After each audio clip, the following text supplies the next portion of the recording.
Hey guys, how are you doing? This is Cassandra Williams from Educational Innovation 360. Super excited to have you here. Today we're talking about coaching conversations, and today was brought to you by Chris and Harrison. Thank you so much, Chris and Harrison, over there at Blazing Academy with AI training. They're doing great things over there. So let's go ahead and dive into today's topic. It is about assessment.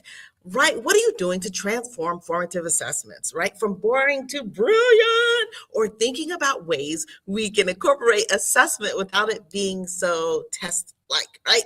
So, thinking about what are the different ways that you are using in your classroom to where students can actually fully enjoy that, but as leaders, right? Instructional leaders, this is coaching conversation. What are some ways you are supporting your teachers in taking on this journey and thinking about assessments as a way to checkpoint success? Okay. So let's go ahead and talk about why they fail. Let me just say they are struggling right now. We're in assessment season, but sometimes testing causes anxiety. I don't have to say that as much, but we know that testing causes anxiety. Students are stressed out. Some people just don't want to take tests. There's a decreased motivation. Some people you have to you're motivating, and even teachers really don't want to take certain tests. So when the teachers have this feeling around test taking, the students have similar feelings. So test taking time is one of those times we have to kind of rah our teachers, because the feelings and what's motivating the teachers are what's going to motivate the students. So what are your class games that you have going? What are your school programs that you have going that will celebrate success before, during, and after assessment? And then thinking about during assessment time, we know there's limited learning going on because there's such a high intense pressure during testing. So a lot of times there are alternatives to okay, we have this high intense testing. Now we have to do something that kind of lowers the barrier. So sometimes testing, there's not as much learning going on during the testing week. So really think about that when you are a coach, really trying to support your teachers. What can you do to kind of support them and around this assessment season time? Okay, so the power of gamification can be used in multiple ways, really thinking about what we're doing to increase engagement, who's winning. So what is this teacher celebration for teachers winning, winning achievement, winning attendance during testing time, winning anything, thinking of what are some of these games that we can play to where we have more participation rates among staff, so we will all be involved. And thinking of what is the interactive learning that's happening with your staff, with PD, and try to gamify it, what that looks like. And always think about it as this is low stakes learning, right? We want to reduce the stress, reduce the pressure for our teachers. And so what is the flip side? What are we doing for our teachers? What is the massage that's happening at the school? What is the frequent break times, the bathroom break times? Thinking of how we can support our teachers in the best manner possible. Even though I know you're probably an instructional coach and you are too probably providing testing, we have to still kind of take ourselves outside of that role. And how do we rah our teachers as well? All right, so really thinking of when we're talking about formative assessments, we want to think about what are some things that we can do that will get them pumped up for learning. And it doesn't always have to be gamified, but just think of what are some really creative ways that I can get to see if the students know the content and be able to modify my instruction based on the needs of our students. So think of an interactive quiz. Of course, we do Kahoot to death, but thinking about what are some debates we could do. Jeopardy is always fun, engaging. What are some real-time feedback that we have? So other digital tools, I've seen Mentimeter used in the classroom where teacher asks kind of open-ended questions. Students kind of type their response from their devices. It comes up on the screen, right? Thinking of ways that we can visually see the learning that has happened in the classroom. One of the things that I love, one of the teachers that was kind of struggling with taking a pulse of learning. We had this Post-its, and each of the students had Post-its, and then we want them to identify what was the learning that took place around this specific content. And so the students kind of wrote down, and then it's anonymous. So it's anonymous feedback for the teacher. So the student didn't have to put their name. So that kind of lowers the barrier. They balled it up and they threw it at the teacher. And then it was lunchtime, right? Thinking of what are some ways that we can have pulse checks to make sure that we have supported the teacher in the skill. So, and then progress tracking. One of the things we love to do is we have our teachers progress monitor the student, but what can we do to kind of release that to where students are monitoring their own progress and they can kind of pull up their tracker? Besides for, I think one of the things I know I see is like grades, besides for the grades, pulling up their grades, like what is the progress tracker for them being able to meet a specific standard? How are they monitoring their own learning? Like what are our checkpoints? I know in various grades, so like maybe K through 3, you might be doing shading charts to see, I guess, how much fluency you have increased throughout the year. So fluency is always one of those things that we can monitor, but think of all the other things that's important to your district. What is your vision? What is your focus? And so how do we have our kids monitor that in various grade levels? Like, what does that look like K3? What does that look like 3-6? What does that look like middle school? And what does that look like high school, where students are monitoring their progress, not just monitoring their grades? Okay. All right. So let's look into strategies. Oh, of course, we have peer reviews. When students are looking at other students' paper based on a rubric, man, winning. What are some critical thinking tools that we can have to dig deeper? From journaling, where teachers are kind of checking the journaling of the pulse of what's going on in the school, what's going on in the classroom.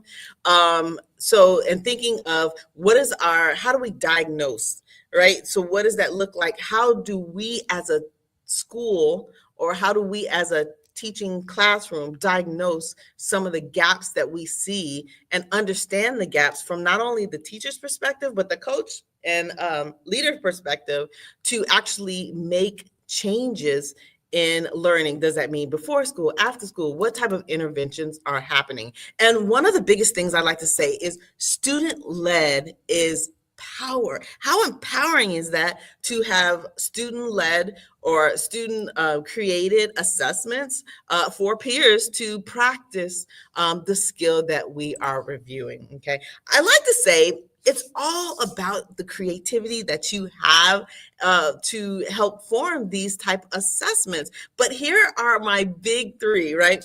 Think of like the performance base. Now with AI, performance base is becoming one of those things that we are promoting. Like, what does it look like to role play a concept that you just learned? What is your understanding of the demonstration of the how-to of something that I taught in class, and how can we relate it to life? And then how can you create an exhibition of what we've learned, right? Really thinking outside of the box to really check to see if they really understood the skill that we were teaching. Of course, project-based is big as well.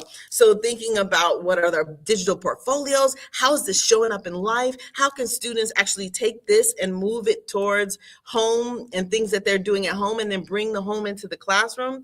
What are our community solutions, right? How are we solving the real life problems in our community? And what are we doing in the classroom to make sure that we can try to create solutions to practice to see if it works in the real world? Okay. And then last but not least, really thinking about how students get to choose. I had this idea. This was at the university when I used to teach at IU. One of the things that I was like, man, I wonder, I keep saying, turn in a paper, turn in a paper, turn in a paper. Like, what does it look like for you to turn in a different something, right? And so what I would do in Canvas, we all had Canvas, I would uncheck the other boxes and say, if you want to do some auditory, if you want to do something visual, if you want to do a wiki document and collaborate with somebody, if you wanted to write, it was all these options for turning in to let me know that they've understood the concept. And I think that's where we're going, and how we have to think outside of the box when it comes to, what that looks like. And I remember we started out with typing a paper on what this concept was, and I had several students turn in videos. I had somebody do a skit. I had somebody do role play. I had somebody that created their own animation. Like, we are talking about students that are thinking outside of the box when it comes to really internalizing what was taught in the classroom. So really thinking very creative about assessment. Okay. And so, of course, now we know, since we have technology, there could be so many check-ins, and the check-ins can be a quick turnaround to 24 to 48 hours, to where you can get evidence on, is this working? What do I need to do to fix it? And what is the after school or supports that I need to have within the school day to make sure my students are mastering the skill, right? So thinking of, what are the quick digital pulses? What is our response time and response systems that we have in place? I mean, just thinking about one of the systems that I put in place at this one school. One of the one school, like, of course, students were struggling to kind of get work in. And so we set up checkpoints, right? Automation systems that said, hey, Wednesday, this is the time you should be working on that project. Checkpoint. Thursday, it's the day before. You have any, like, I saw you haven't turned it in. And then it's the day of. Very excited to get your project, and then it's the day after. Oh no, it looks like you had problems uploading your assessment. Please get back to me so I can help you, right? Really thinking of, what are our checkpoints that we have? What is our response time in turning in and turning back work? And then even, what is your response time in supporting your parents? We're in the age of technology. And so if I can't remember what I had 2 days ago for dinner, then I'm not going to remember what I did on that paper. And it's more relevant if you can get a quicker response time. So with that being said, thinking of, what are your response systems that you could put in place? What is the learning pathways for asynchronous learning? So if they do this, then this happens. If they do this, then this happens. So what is that pathway for students to be on the track of success? And if they are not successful, what happens then? What interventions happen then? These are all the things that we should be at least thinking about, especially with technology and learning. And then, what is the intervention? What is our target intervention for the specific skill if the student didn't actually understand the concept? Okay. Sorry, I'm going off. This is so passionate for me. Okay, so really thinking about, like, designing low stress environments. Like, we call it test, we call it assessment. What if we didn't? Right? So thinking about, when we have these assessments, what does it do to create safety, right? These are safe spaces. And we want to make sure, even though we are testing, this is a safe space for failure, right? We want students to fail fast, fix it, and keep going on, keep moving on, learn it, grow. And so we have to have that mentality, like, it wasn't a failure, it's a learning experience, right? So having students have the safety, reducing anxiety by not calling it a big assessment, right? Having that growth mindset, didn't do well, let's figure out how to fix it for next time, and building confidence and explaining to our students that we are all going to continue not being successful at something that we're trying, and we are all trying, and having teachers be very transparent.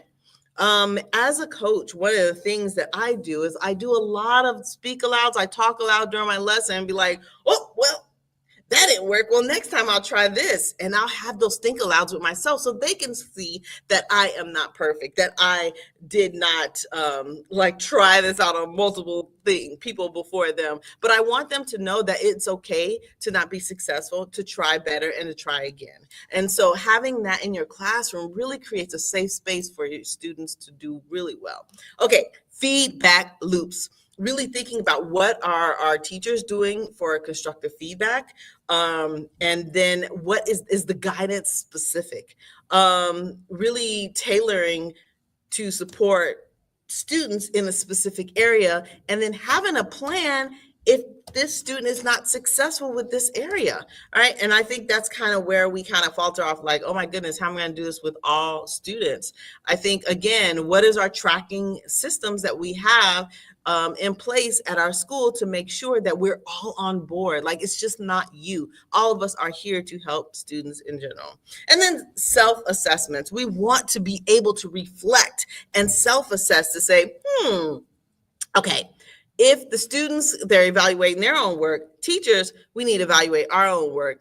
Coaches, we need to evaluate our work, and so do leaders. So really thinking about what are your loops that you have for assessments as well as self-assessments and reflections. Are you writing in your journal? What are you doing to kind of look back and say, well, that was a wash. Okay, I got feedback on that, and students said I could do that better. Let me put that in my lesson plan for teachers.